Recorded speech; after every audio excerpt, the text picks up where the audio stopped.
আসসালামু আলাইকুম। কেমন আছেন আপনারা সবাই? আশা করি ভালো আছেন। আল্লাহর রহমতে আমিও ভালো আছি। তো সকালবেলা মেয়ে ব্যাচে চলে গিয়েছে। প্রতিদিনের মতো এই যে বই খাতাগুলো না লাগে সেগুলো রেখে গিয়েছে। এখন এগুলো গুছিয়ে ফেলবো। আর এখানে দেখেন মোবাইলের কাভারে আর্ট চলছে। আমি এক কালারের কাভার পছন্দ করি, আর আমার মেয়ের ডিজাইন করা কাভার পছন্দ। তো নিজে নিজে ডিজাইন করছে, যেহেতু এগুলো এখন আর ব্যবহার করা হয় না। বই খাতাগুলো সব গুছিয়ে এই যে টেবিলে রেখে দিয়েছি। এখন ঘরটা কুড়িয়ে পরিষ্কার করে নেব। ওই পাশের রুমটা পরিষ্কার করে যে এই পাশের রুমে আসলাম। এই পাশের রুমে আমার ছেলে ঘুমাচ্ছিল। ছেলে উঠে গিয়েছে, এখন বিছানাটা সুন্দর করে গুছিয়ে নিয়েছি। আর এদিক দিয়ে এই যে কালকে বেডশিট নামিয়েও ধুইনি, কিন্তু অল্প কাপড় ধুয়ে দিয়েছিলাম। কম্বল ধোয়ার কারণে একটু কষ্ট হয়েছিল, তো আজকে এগুলো ধুয়ে দেবো। কাপড়গুলো ভিজিয়ে দিয়ে রান্নাঘরে চলে এসেছি। এই যে রান্নাঘরে কিছু থালাবাটি ছিল, সেগুলো ধুয়ে নিয়েছি। আর এদিক দিয়ে ছেলের জন্য নুডলস রান্না করছি। এখন বাজে 10টা 57। এখন সকালের খাবার খাবে সে। ঘুম থেকে এইমাত্র উঠলো। হ্যাঁ বাবা, খুন্তি নেব। ছেলেকে খাওয়ানো শেষ করে কাপড় ধুয়ে নিয়ে ছাদে চলে আসলাম। এখন কাপড়গুলো ছাদে নেড়ে দেবো। আজকে এখনও তালা খোলা হয়নি ছাদের। কালকের কাপড়ও এখনও দড়িতে রয়ে গিয়েছে, সেগুলো নেড়ে দিয়ে যাব, আর ভেজাগুলোও নেড়ে দিয়ে যাব। পাতা পড়ে ছাদের অবস্থা দেখেন, খুবই খারাপ। তা ভাবছি সব পাতা পড়ে যাক, এখনও গাছে পাতা আছে, সব পাতা পড়ে গেলে তারপরে একবারে কুড়াবো। এই যে কাপড়গুলো সব নেড়ে দেওয়া হয়ে গিয়েছে। আজকে যেগুলো ধুয়েছি সেগুলো এই পাশ দিয়ে নেড়েছি, আর কালকের যেগুলো ছিল সেগুলো এই যে এখানে নেড়ে দিয়ে গেলাম। এখন নিচে নেমে যাচ্ছি। এই যে দেখেন ঝুড়িতে ছিম আছে, এই ছিমগুলো থেকে বীজ বের করব। আমরা মা আর ছেলে মিলে এই যে দেখেন ছিমের বীজ ছাড়াতে বসে গিয়েছি।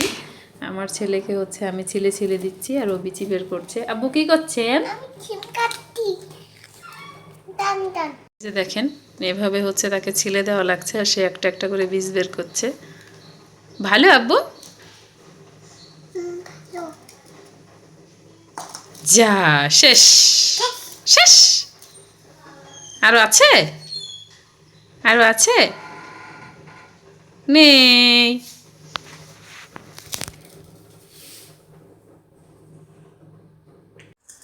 লাউ শাক কেটে ধুয়ে নিয়েছি, আর এদিক দিয়ে আলু, কাঁচামরিচ, পেঁয়াজ, আর এই যে লাউ শাক রান্না করার জন্য চিংড়ি মাছ বের করে নিয়েছি, এখনও গলেনি।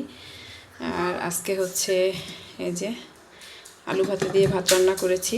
মেয়ে বলেছে যে মা আমি কিছুই খাবো না, ওর কালকে বমি হয়েছে, এই জন্য ও কিছু খেতে চাচ্ছে না। ইফতারিতেও কিছু বানাতে নিষেধ করছে। আর এদিক দিয়ে ছেলের জন্য 1 পিস মাছ দিয়ে আলু দিয়ে টমেটো দিয়ে ঝোল করেছি।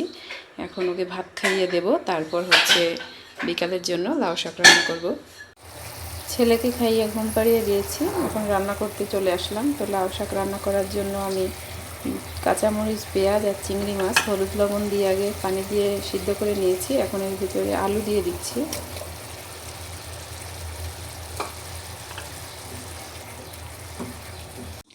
আলু সিদ্ধ হয়ে গেলে ঝোলের পানি দিয়ে ঢেকে দিয়েছিলাম। এখন ঝোলের পানি উতলিয়ে গিয়েছে, এর ভিতরে লাউ শাকগুলো দিয়ে দিচ্ছি।